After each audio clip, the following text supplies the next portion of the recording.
And we're back. And as you can see, I'm still located. There's still two of me, but this time we're using Facerig.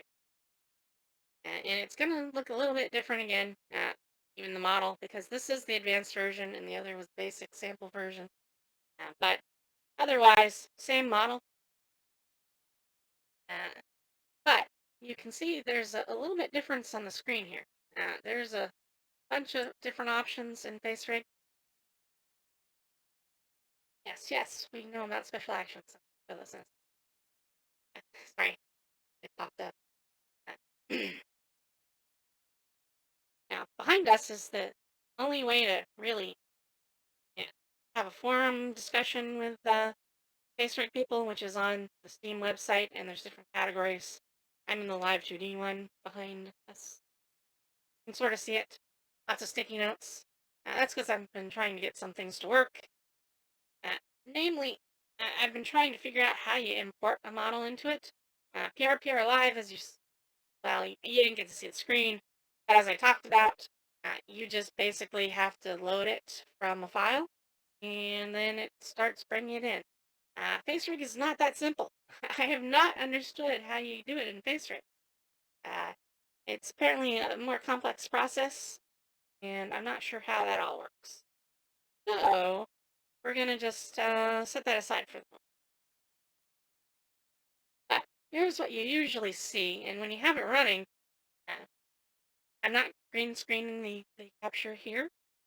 So you're going to see the green screen part, and it's not going to be transparent because I want to make sure I could show you the other stuff.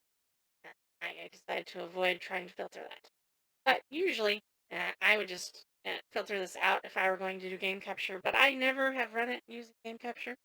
So that's a thing. And because I'm showing two sources at once and capturing those, uh, it's using a lot more CPU than was when we first started up. So there's that aspect too. Uh, but this is your basic screen. It will tell you the status, which is kind of nice. PRPR Live occasionally loses my face. I'm not sure why entirely. Um, Facetrick does too. But this will tell you the status if the face tracking is working well. You see a little notice up here. Um, if it loses track, it's usually saying initializing rather than okay. And you know something's wrong. So that's kind of handy. I wish PRPR Live had that, just so it could tell me the status of it. And broadcasting here means that I'm outputting to a webcam.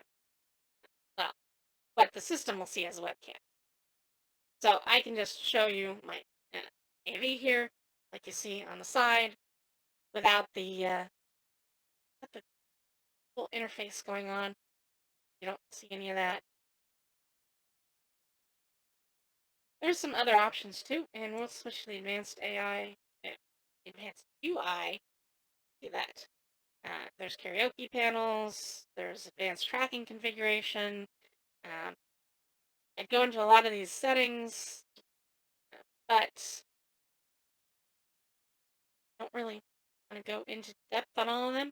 Avatars will let you look at the list of avatars you have available, which is pretty much the defaults that come built into Facerig for me right now.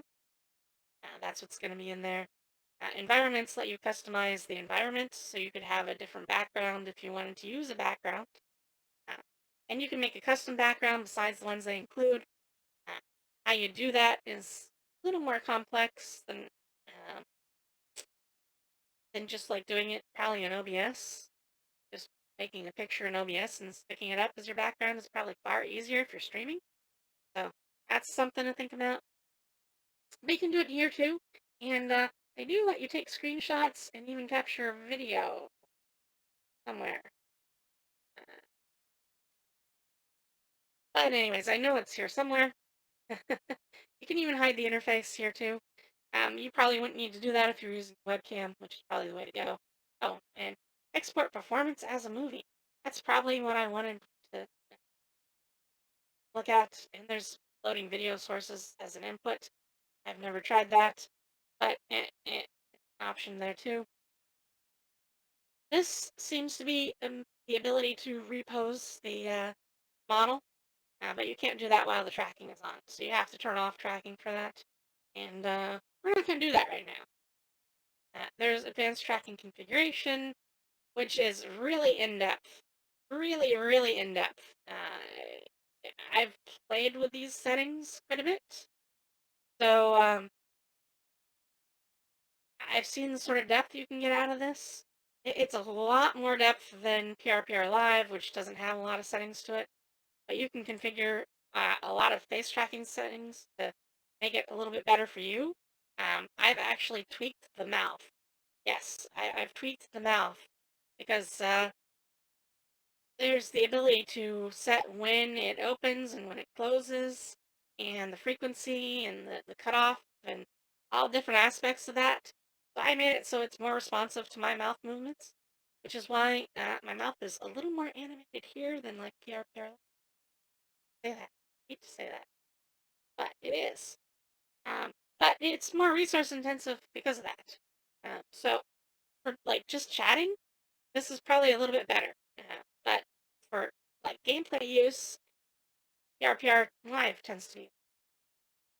But there's karaoke settings, voice effects if you wanted to use this to change your voice. Um, it's probably easier just to use like a quick voice change software program than this, but I haven't played with it. Uh, that's an ability though. And then there's text and image overlay editor. Uh, if you wanted to like write stuff on your output device, I guess that would come in handy. I would never do that really. Well, at least I don't see any point. And there's a whole host of options in here. All sorts of options. Uh, all sorts of things. But, yeah. Actually, let's get rid of that. Because usually I would want to do that. And in fact, the fact that it's been on has actually affected some of my captures. But that was all accidental. And it being there in this video is probably not a bad thing anyways. Since I am talking about them, it's not bad to talk the logo there. But there's lots of things you can do here. You can even customize some performance options. Um, you can make it a low priority process if you wanted. Probably not want to do. There's better ways to do that. Yeah. But anyways, there's a whole host of things you can. I haven't played around with a lot of them. Hasn't apparently saved some of mine. Like I have changed this to like high multiple times and hit apply, and maybe it just doesn't change them. Possible, but yeah, I set that to high several times and hit apply, and it didn't seem to save that. So yeah, maybe that's an issue. It's just a bug. We'll have to see. I'll keep checking. Oh, here's the record. Absolutely, I was. But here's your playback and record performance things. You can do audio-based lip syncing here too. Again, I rather not. There's a quick auto calibrate expressions too. I have used that before, and that was the base that I used to set everything up. Uh, and you can do quick auto calibrate head pose, which I've used before too. It's very handy because I'll be like looking to the side, monitors, but the second monitor is smaller, but that's what I stick like OBS on usually.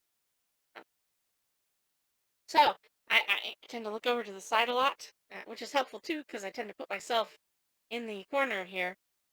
Uh, when I'm in this corner of your screen, uh, as if I'm like, shh, you're supposed to be. But that's usually me looking at OBS, and if I'm streaming, that means I'm looking at the chat window too. So when I look that way, it's because I'm looking at chat or OBS.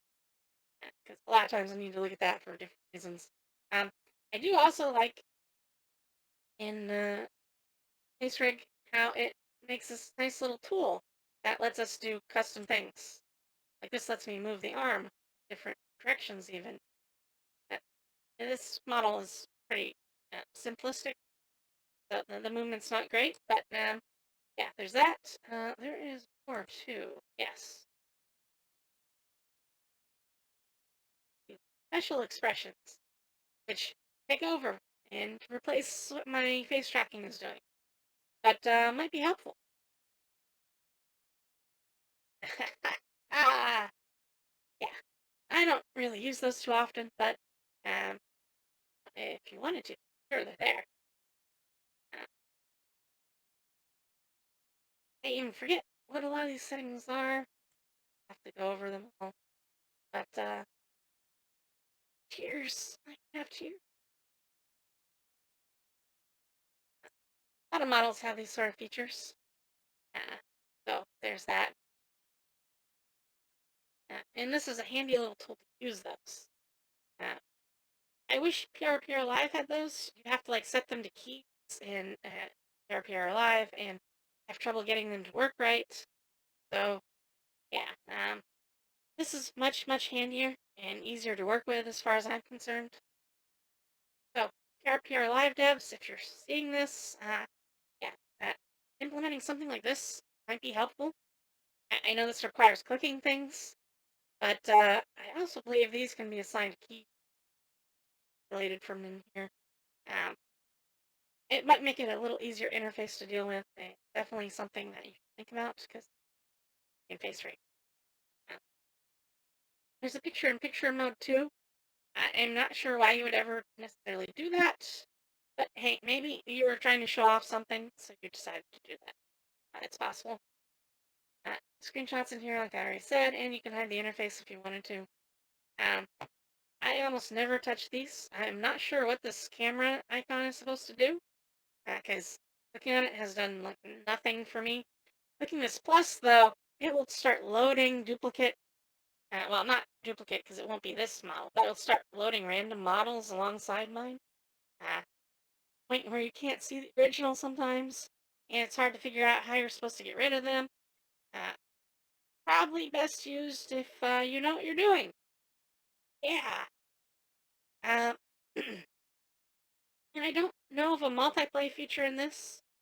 Maybe there is one and I just haven't figured it out yet, but that's an issue that Facerig has that PRPR Live is an advantage over.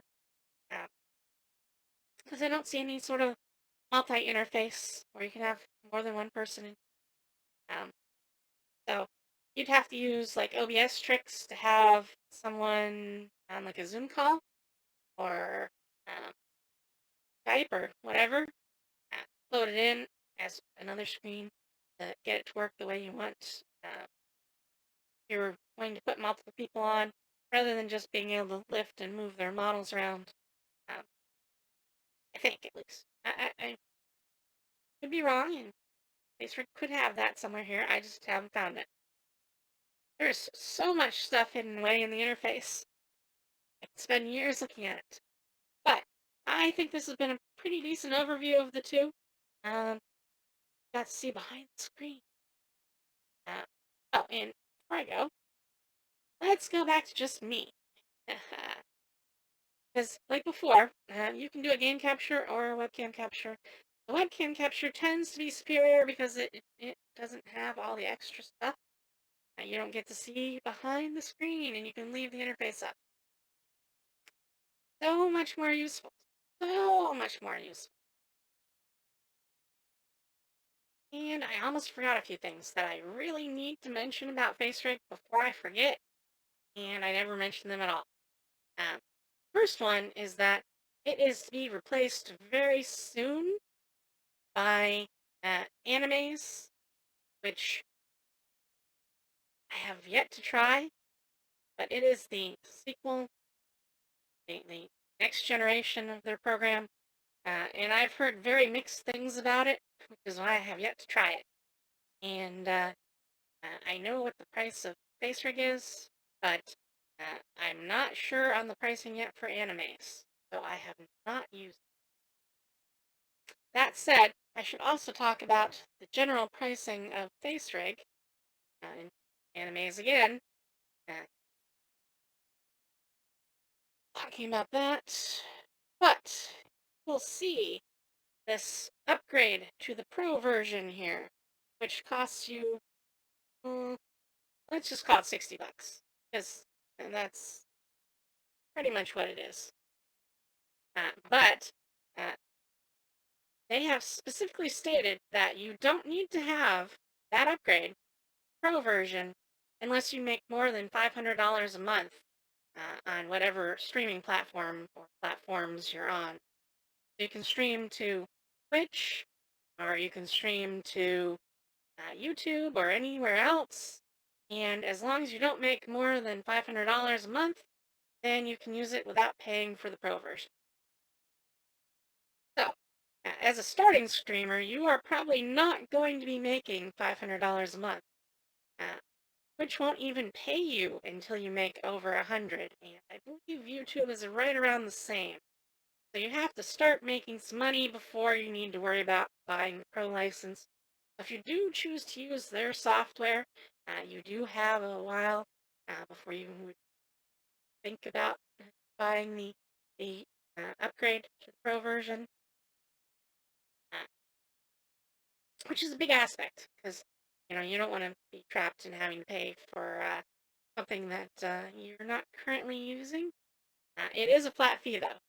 And obviously, if you're making $500 a month from doing this, then you should be able to spend the $60 for the upgrade to Pro, and it's a one-time fee, um, which I think is the issue most people had with animes. It seemed it has a very different pricing model.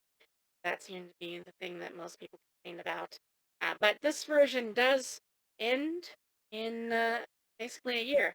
At the end of this year, the program won't go away, but you can't buy it anymore. So if you want to use this version, and this version as it is, because it probably won't get updates once they discontinue it, um, then it's just going to last you until the end of the year. But it is pretty inexpensive right now. As you can see, it's a whole $15 to start with. Um, and you do need, I will scroll down to it, wherever find it, the live 2D model if you want to use live module, if you want to use live 2D models. It is a whole $4 right now though, but it's not very expensive to add that on. Uh, I don't know anything about any of the other bits and pieces here really. Obviously, Leap Motion supports if you want to use hands. I have yet to talk about that with any of the programs, so I'm not going to really go into it here. But yeah, if you want to use hands, some of these programs will let you do that too. Um, and there's a whole bunch of others. But I think that's it for today. So I will see you all again soon. If you like this, click and hey, subscribe to me. I'll have more of these sometime. Take care.